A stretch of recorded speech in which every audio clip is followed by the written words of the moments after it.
banished into hell, or in some cases, in some sects, Christianity banned me from entering heaven. How is it that we know that? Why is it that even if I live a moral life, why is it that even if I worship my God, that I'm banished into hell, just because our histories are different in this case? Okay, good question. Do you think that Jesus taught that the way to heaven is by living a good life? Would we consider the Gospels that aren't in the Bible, for example, Enoch, per se? Okay. What should we do with those? Good. Very good question. All right. Now, I'm sorry, but if you're going to ask that question, you're going to have to go back and do some work.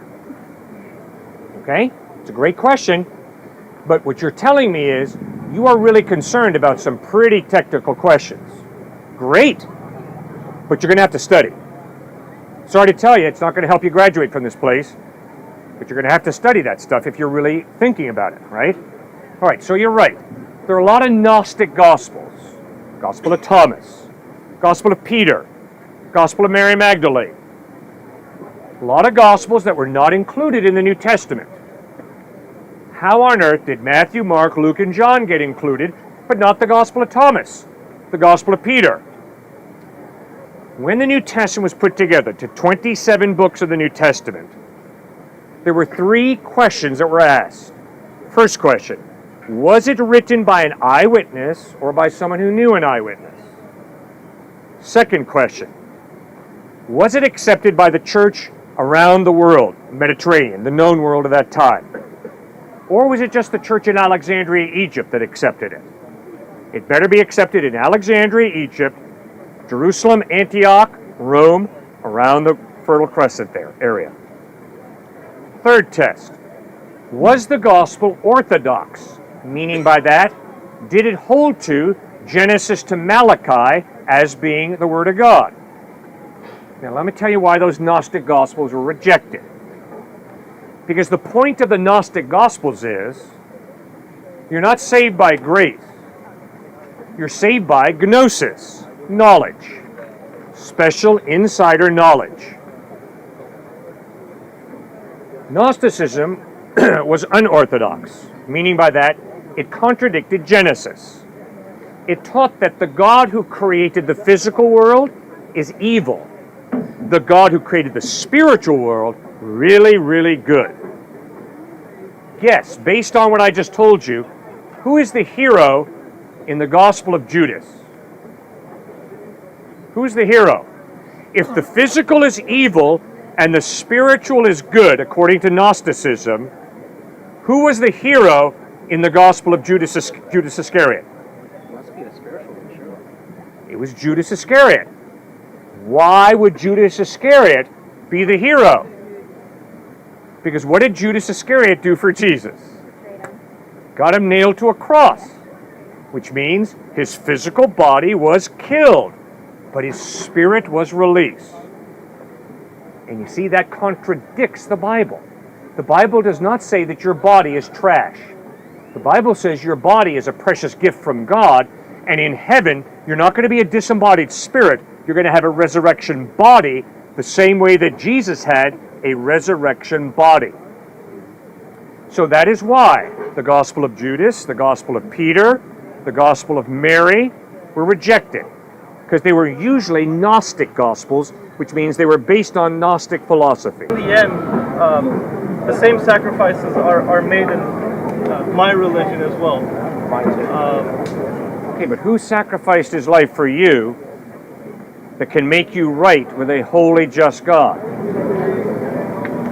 Can you repeat, please? All right, God is holy. You and I agree. You're Muslim, I'm Christian. We agree there is no evil in God, right? Okay, but there's evil in me. And maybe there's evil in you. I tend to think there is, but I won't make that judgment call. I know there's evil in me. Okay? So the question is, how am I made right with a morally perfect, holy God? You ask him. Okay? And does he forgive you? Yes. How do you know that? I know it is just because that's what the actual Bible says. The actual Bible says. Yeah, and the actual Bible talks about lambs being sacrificed, right? Right, and we don't have the temple anymore. We don't have to do it. Everyone knows this. Yeah, but what's the whole point of a lamb being sacrificed? Why was blood shed? The physical presence that it was there, Yeah. that doesn't exist today. That's why it's so much. That's Right. why back then people believed in God so much easier than we do now. Everyone here, half the people here don't. Half the people in this circle don't, because it's a struggle and it's hard. Because it's not that presence, not there today, and it's much more of a struggle. It's not because somebody died. It doesn't say Jesus doesn't even follow the requirements to be the Messiah. The requirements to be the Messiah is that Jesus will go back to Israel. There'll be a big war, stuff will happen, and eventually we all come and he'll rise up. He'll be a descendant of King David. We both. How is he? Okay, listen. A descendant, because in the Jewish faith, descendant of your tradition, and your resort passed for your father. Jesus, who's his father? Okay, so here's basically how I'm different from my wonderful, awesome Jewish friends. My wonderful, awesome Jewish friends insist that tradition, Moses, the Hebrew prophets, that's truth. And when I ask them, what's the evidence that Moses and tradition are true, I'm scared by the answers that I get. The reason that I follow Jesus Christ is because of his sinless life, his amazing ethical teachings, the Sermon on the Mount, his incredible death, forgiving enemies, and then his resurrection. His resurrection sets Christ apart from Moses, Isaiah, Muhammad, Siddhartha Gautama Buddha, the avatars of Hinduism. His resurrection is unique. That's why I seriously would encourage you, check out Jesus. Does that make sense? You didn't tell me what the explanation was. What did they tell you? They tell me it's our tradition, it's our heritage. It's our heritage. They tell you that we can trace it back, and also, they also tell you that. And also, first off, Moses was not sinless.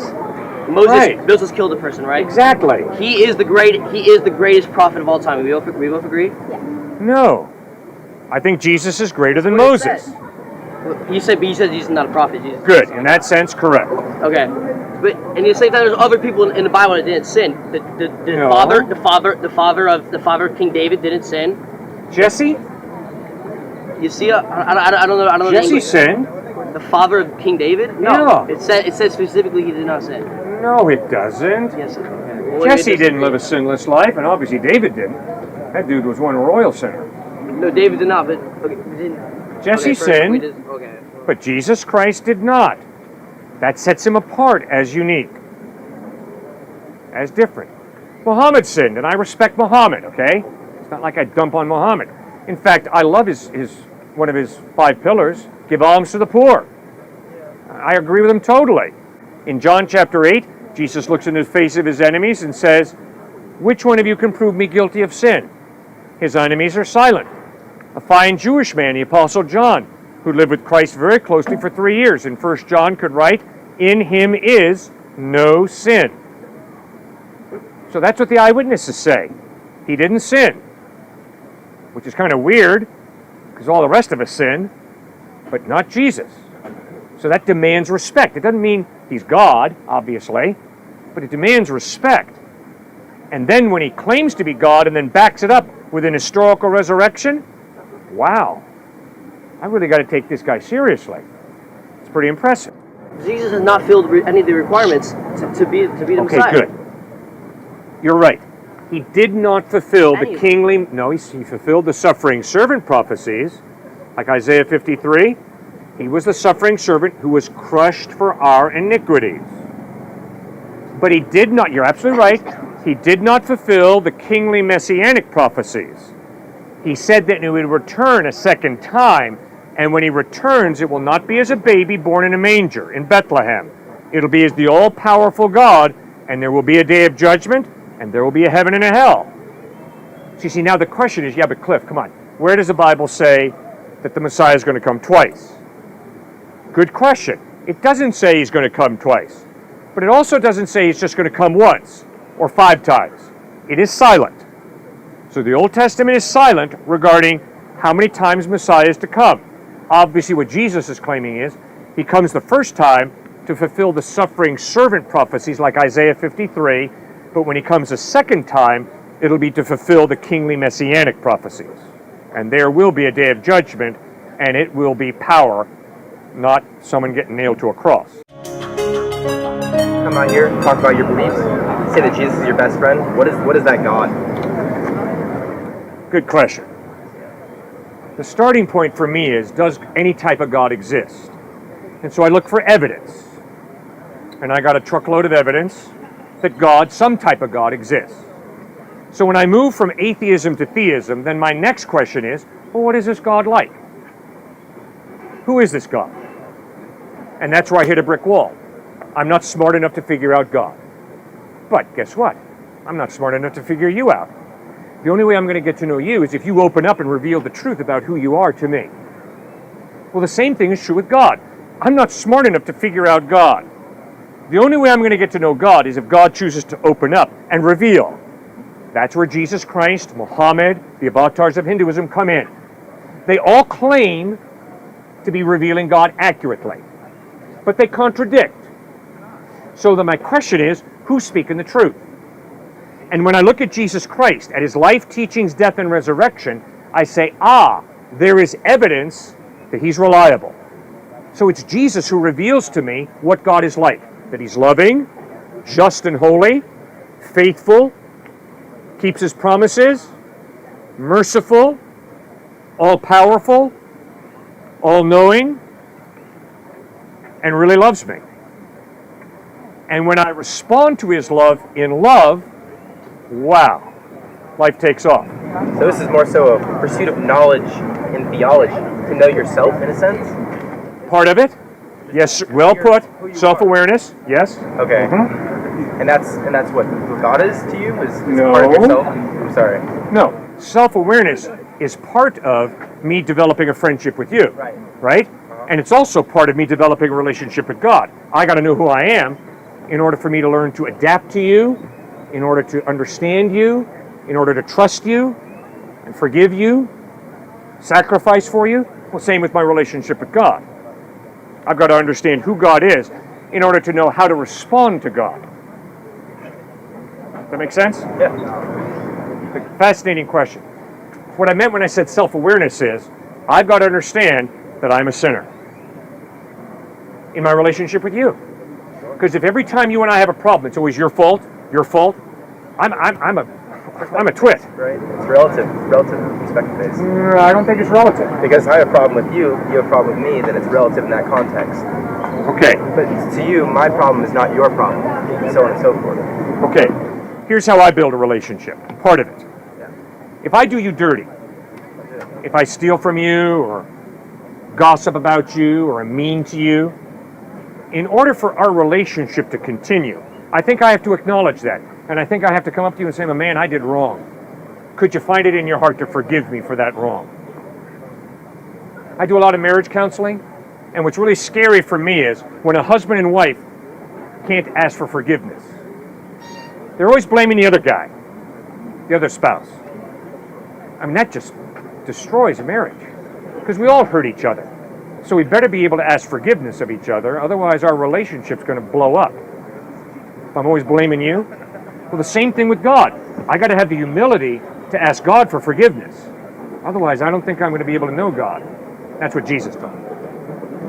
So that's what I meant when I said self-awareness. Okay. And I meet a lot of spouses. This is not my problem, this is my spouse's problem. Very dangerous. Up in Connecticut, he said, the only time that I accept something as historically reliable is if everybody agrees on it. Okay, I disagree with that, and I think you do as well. Okay, good. Now, the obvious question that you've been raising is, how many people have to tell you about an historical figure before you're going to believe that that figure lived, right? No. Okay, then what is your point? How many reliable sources from that time, not people around them, not people after, not people, how many reliable sources from that time? From that time. From that time, from around the world, there's two kinds of people. If someone didn't believe Jesus was God, he should have still written about his feats, but no one did. Okay, so let me make sure I've understood you correctly. You, in order to believe that an historical event took place, have to have multiple people living at that time who wrote about it. Have I understood you correctly? At that time, with different inclinations, not different the same- inclinations. not people who are connected to each other, not people Good. who live in the Do same. you know what you have just wiped out? All of ancient history. You've just wiped out Greco history, Roman history. You're telling me you can't accept any history that does not have a plethora of eyewitnesses who disagreed with each other, all writing at that time. You've just wiped out all Roman history, all Greek history, all Israelite history. You've just wiped out all Arab history. That was pretty effective. Herodotus. That is intellectually dishonest. Oh, no, it's not. It is really, the absolute It truth. really is. Who do you trust to tell you about ancient Greece? A guy named who? Herodotus.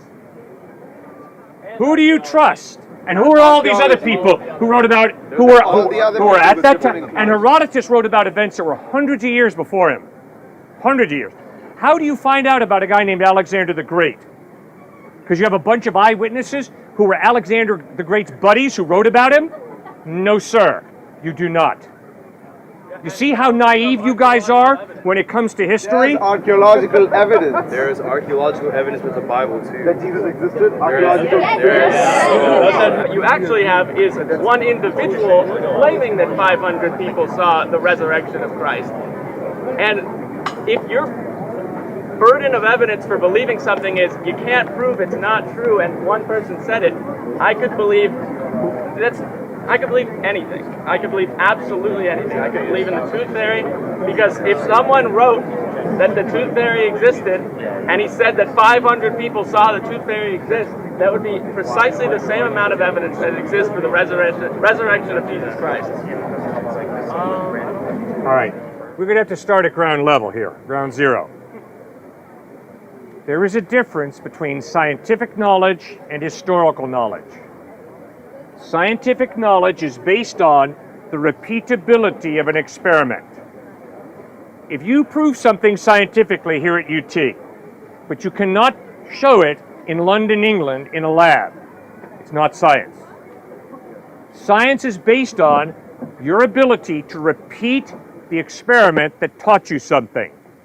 And if you can't repeat the experiment, it is not scientific knowledge. Historical knowledge has nothing to do with repeatability. You don't haul Abraham Lincoln back in here in a lab and have him assassinated by John Wilkes Booth every September. That is not historical knowledge. Historical knowledge is based on a single event, eyewitnesses seeing it, and they write what they see. Science, you've got to be able to repeat it. If you can't repeat it, it's not science. History, you never repeat. You record what you see, people do, they write it down. That is why when you guys say, scientifically, you've got to prove the resurrection, you're in the wrong class, guys. You don't scientifically prove that Washington was the first president of the United States. You historically verify it by eyewitness testimony. Yeah? Does not mean that there is an absence of morals. I never said that. I said moral relativism means there are no absolute morals, no objective morals. Obviously, every moral relativist creates their own morals. Obviously. But Right? there was a time before Christianity, and humanity was not just murderous, and I mean, before and after Christianity. Yeah, he got destroyed. Right, so there were ways that human beings created a stable civilization Yes. without the moral teachings of Jesus Christ. Absolutely correct. And all of my atheist friends are very moral people. And all of Every one of my atheist friends is a very nice guy. And all of these Every one of them. all of these moral sets that guided civilizations before Christianity were developed independently from each other, and people were not really any more brutal or less brutal than We they agree. were right before and right after they We converted agree. to Christianity. People who've never heard about Christ can live very moral lives. In fact, all of my atheist friends live very moral So lives. were all of these separate moralities developed from the word of a different God, or is it possible that humans have an innate sense of reciprocity and an ability to develop morals without the word of the God? Obviously, you can develop a moral system as an atheist who believes there's no God. But what you cannot do is, you cannot say or live your life as if the moral system that you created is absolutely right. But it doesn't. That In is other irrelevant words, as long as it's agreed upon. if I say to a KKK person, racism is wrong, if I'm a moral relativist, what I have to say is, not racism is wrong, I have to say, from my perspective, racism is wrong. But I realize, because there is no God, there's no moral absolute, so for your perspective, my KKK friend, racism is right. I am not right, you're not wrong, you're not right, I'm not wrong. It's all relative, guys. It's just a taste. And I'm telling you guys that you know that Dr. Martin Luther King was onto something when he talked about the value of all people created in the image of God, which is why segregation and racism is absolutely wrong. And James Baldwin, the black author, poured scorn on people who said, well, we know why racism is wrong, because the intellectual ethics professors at Harvard and Yale say it's wrong. And James Baldwin said, you got to be kidding me. You think racism is wrong because some dude in an ivory tower says it's wrong? Give me a break. Racism is wrong because all human beings are created with value, innate, intrinsic value, because they're created by God for a purpose, which means racism is wrong not because I'm an educated white guy. No, racism is wrong because it is a violation of the innate value of a human being created in the image of God. You see the problem with relativism. You can't live it To out. share morals, they have to share. In your definition, they would have to share the same faith. No. Not necessarily. When the Muslim says to me, a Muslim rejects Christ. When a Muslim says to me, there are moral absolutes, I have no problem, because the Muslim believes in some type of God. But when an atheist or an agnostic says to me, there are some type of moral absolutes, they're being intellectually dishonest. And they're either ignorant or they're being deceptive.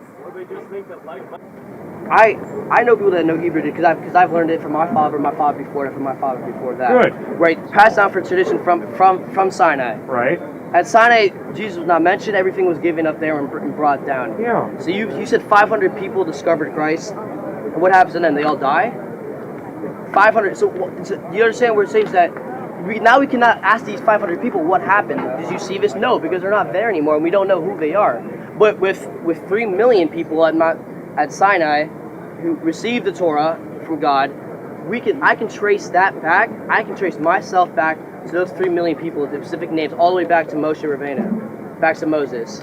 So how is Jesus Christ more reliable than what the original is? What it's based off? I would encourage you to put your faith in Jesus Christ because the evidence is he died and really rose from the dead. He lived out the Torah magnificently. So the evidence is he's consistent and he's reliable. He was dead and he rose from the dead. So you can trust him. He didn't slam Moses. He agreed that Moses was inspired by God. I am a follower of Christ. I worship a Jew. I worship a Jew. Jesus was a Jew, not a Gentile. So, all the anti-Semitism that is going on in the name of Christianity is a farce, obviously. Because a Christian is someone who worships a Jew. So if somebody says, I believe in Jesus and I'm going to go into a synagogue and blow Jews away, major hypocrisy. major breakdown in here. Major. If you're a Christian, you worship a Jew. You believe that God became a human being and he was a Jew. So anti-Semitism in the name of Christianity is a violent contradiction, obviously. I'm a Muslim, and most of the moral values I have, most of the things I abide by, follow Christianity. There are some differences in detail. I do follow the Ten Commandments. Beautiful. And the problem I'm having is, like you said earlier, Right. history happens once.